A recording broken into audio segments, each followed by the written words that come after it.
Mas Hari, Pak Suko. Apa? Masuk angin. Masuk angin. Di bulan Ramadan itu bicara harus yang baik-baik. Yeah. Kalau masuk angin, ya minum dulu yang segar-segar. Apa itu? Yo obat masuk angin. Pipi Bram, ono kabar apa Bram? Ini udah dengar kabar bunuh diri anak SD. Oh, Yang di ya. Bukan hanya Apa itu? SD, ada juga 14 tahun SD juga ya. Iya. Mulai di Bandung, terus di NTT itu Pak. NTT itu Iya, awalnya, terus NTT. di Demak. Di Demak Demak. Rembang ya, Demak ya. Demak. Ya. Jadi, iya. Itu kira-kira ada apa ya Pak ya? Ini di balik itu apa ada tekanan mental atau ada dari tekanan orang tua atau dari sekolah gitu yang bisa bikin Kalau di siswa masa itu silam lebih- sih biasanya yang bunuh diri itu karena ekonomi kebanyakan. Jadi loro ya, saya ngamati istilahnya mupus. Jadi mupus itu ketika dia harapan hidupnya nggak ada lagi. Itu biasanya wong sing loro gak Mari-mari. karo secara ekonomi itu biasanya kan bunuh diri. Dan yang Jepang ya karena malu, dan akhirnya kan gak peduli sen. Kalau di Jepang itu kan seru Pak. Harakiri toh. Jadi mengakhiri hidup dengan peraut. Oh, tapi aja ditentang bunuh diri teknik di darat. Iya, Maksudnya. iya, betul. Tapi kasus itu kan menarik karena anak muda pelajar dan apa yang NTT katanya dia tidak cukup bisa memberi ruang Buku tulis. alat tulis ya. Itu. Itu atau ini Pak ada kesenjangan sosial yang terjadi di dalam sekolah Di bulan Ramadan ini jangan ngomong yang senjang-senjang. Saya tak salah nom bapak ibu. Kenapa gini itu? loh. Kenapa itu? Dulu waktu saya kecil itu kok bunuh diri, kepikiran aja nggak tahu. Soalnya apa? Yang ditonton adanya kan yang telenovela, Doraemon. Saya SD, SMP itu lihatnya masih itu. Lah kalau sekarang anak-anak sudah kepikiran hal seperti itu, berarti mesti ndelok ya. Kan begitu Pak Suko. Ada contohnya gitu ya. Iya, tapi kan tidak hanya orang tua. Biyen aku malah gak kepikiran wong. Biyen tuh tak tonton wayang. Nah malah wayang. Wayang itu isinya cuman ke jiwa kesatria, salah dia minta maaf, kemudian dia menghormati yang menang, yang dan sebagainya. Nah, kasus iki salah satunya mungkin terakhir adalah karena itu konco-konco iski, ngerti iski kan? Iski. Ikatan Sarjana Komunikasi Pak. Tapi sebelum ke situ kan loh Pak. Ini kan dulu itu kan nggak ada contohnya ya Bram ya. Dulu, ini ngomong dulu Pak ya. Saya itu mentok sama umuran Bram paling gelut Pak. Tawuran mesti. Karena ada contohnya. Tapi tidak ingin membunuh juga. Kayaknya. Terus kalau saya depresi stres ya. Terus anak kecil stresnya apalah paling ayo nyolong pelem tonggone iki nyolong jambu, hal yang menyenangkan. Terus curhat karo kanca ning pinggir sawah. Ini wis aku lo ditolak koncoku, ditolak ngomong cinta terus ditolak. Itu wis menarik ini. Menariknya dulu kan ada punya kawan. Iya. Ya kan kawan bisa mengungkapkan. Iya, dan kawannya nyata Pak, ada wujudnya. Sekarang kan awakmu sahabat kanca-kancamu nanti saiki.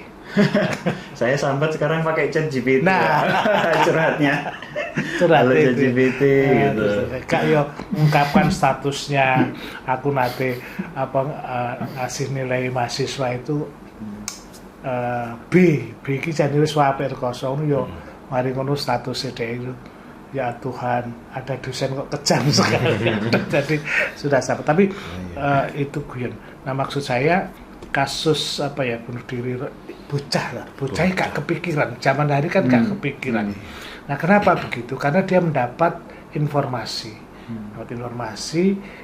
informasi yang terus menerus. Ya mengenai algoritma aku kurang ngerti ceritanya awakmu. Tapi mungkin anak itu kan ketika dia terpapar itu terus dia tidak bisa aku gak iso nerokne apa yang menjadi bahasa di medsos itu.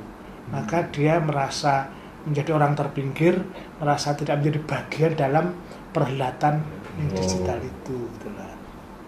Berarti kan dia kan ada contohnya toh Pak? Ya pasti. itu yang kemudian jadi anak loro, jadi dia mendapatkan informasi. Nah, ketika itu kemudian dia mengalami depresi, dia meniru itu ya mbok film. Jadi akhirnya ketemulah di situ. Iku yang komunikasi disebut resonansi. Jadi terresonansi algoritma kuwi tadi terus akhirnya ditiru, imitasi itu loh. Lah nek biyen kan awakmu ndelok nek kancamu tok, kancaku ngene terus.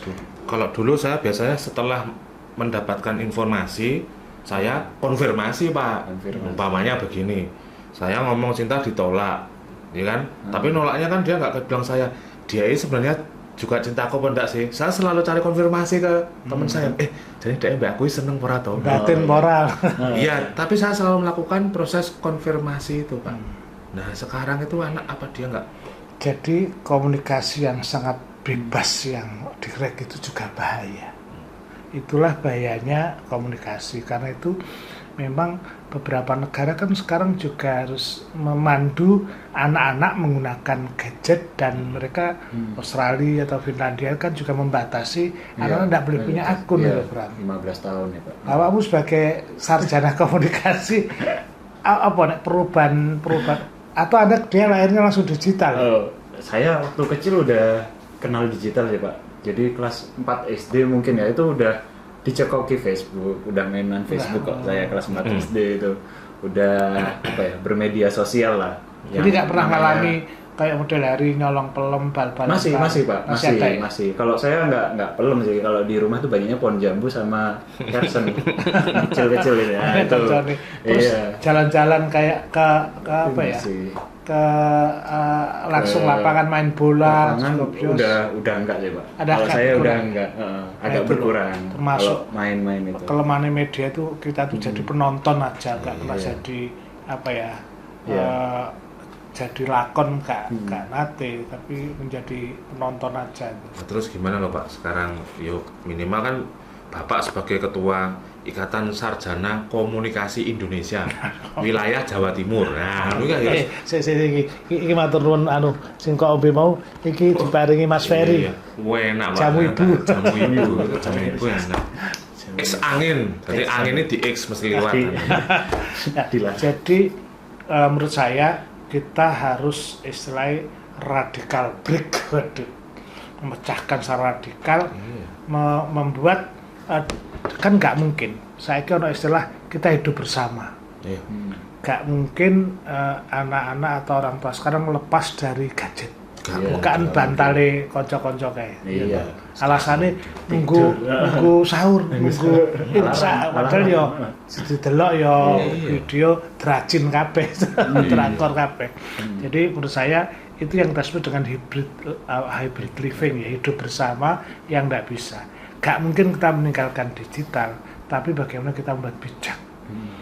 Negara itu sudah kuabe ngomong kok pidato kita harus bijak apa digital, tapi kan hanya kata-kata. Nah, sekarang tindakannya langsung apa? Malah aku arek nom-nom ini kayak kudune piye sekolahan misalnya. Oh, ya, kalau saya ya mending pelajaran seperti itu dimasukno di kurikulum, masih pamane ya pelajaran tentang media sosial kayak gitu. Ya.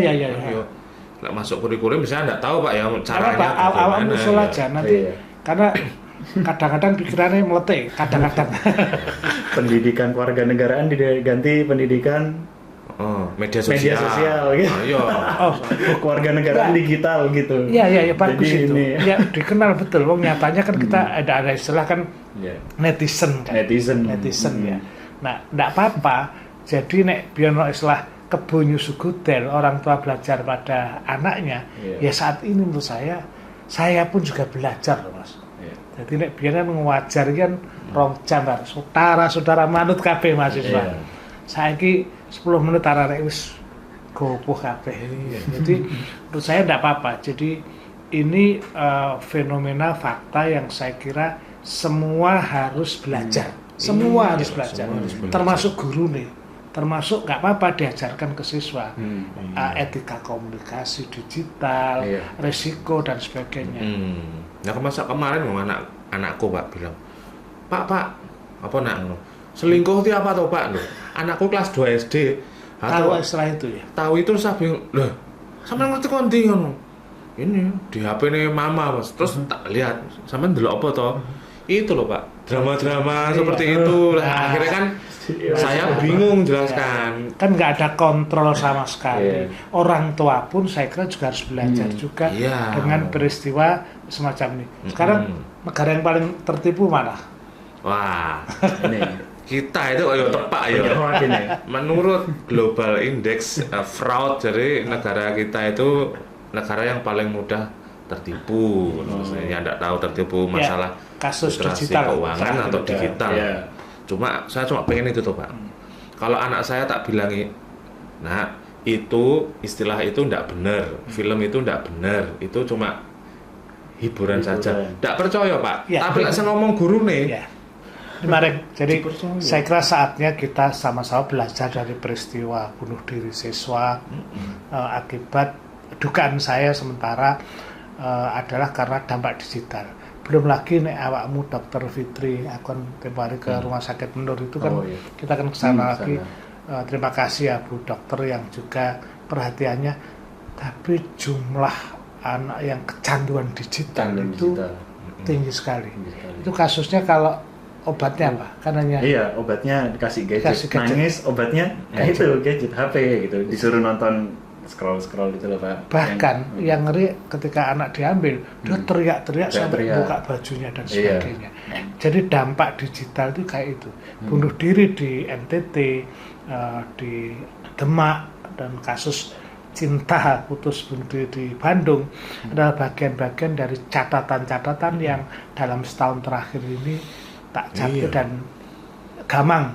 Saya kira kita juga minta penonton lah mungkin betul. Memberikan masukan apa kudune itu. Tapi usulan bahwa kita harus runtuh dan merubah kurikulum pendidikan, memasukkan pengetahuan digital, saya kira keniscayaan yang tidak bisa. Saya itu punya cita-cita guru ngomong dengan aku. Nah, itu hanya medsos ini hiburan. Wah, aku seneng semua yang berhubungan sama medsos hiburan, jangan dipercaya sama sekali. Artinya kan peran manual, guru, sosok orang itu kan masih lebih berpengaruh daripada digital. Kadang anak saya lebih percaya gurunya daripada bapaknya. Dia guruku Pak, kalau sampai kan bapak Karena dia punya otoritas menilai dan sebagainya itu. Moga-moga ini menjadi refleksi dan ini saya kira darurat digital yang harus kita carikan solusi. Nah, jadi kayak menjelang sahur ini solusi. Kan? Kita suara apa Pak? Ayam goreng? Enggak, sayur tewel karo pecel. Wah, sahur ya.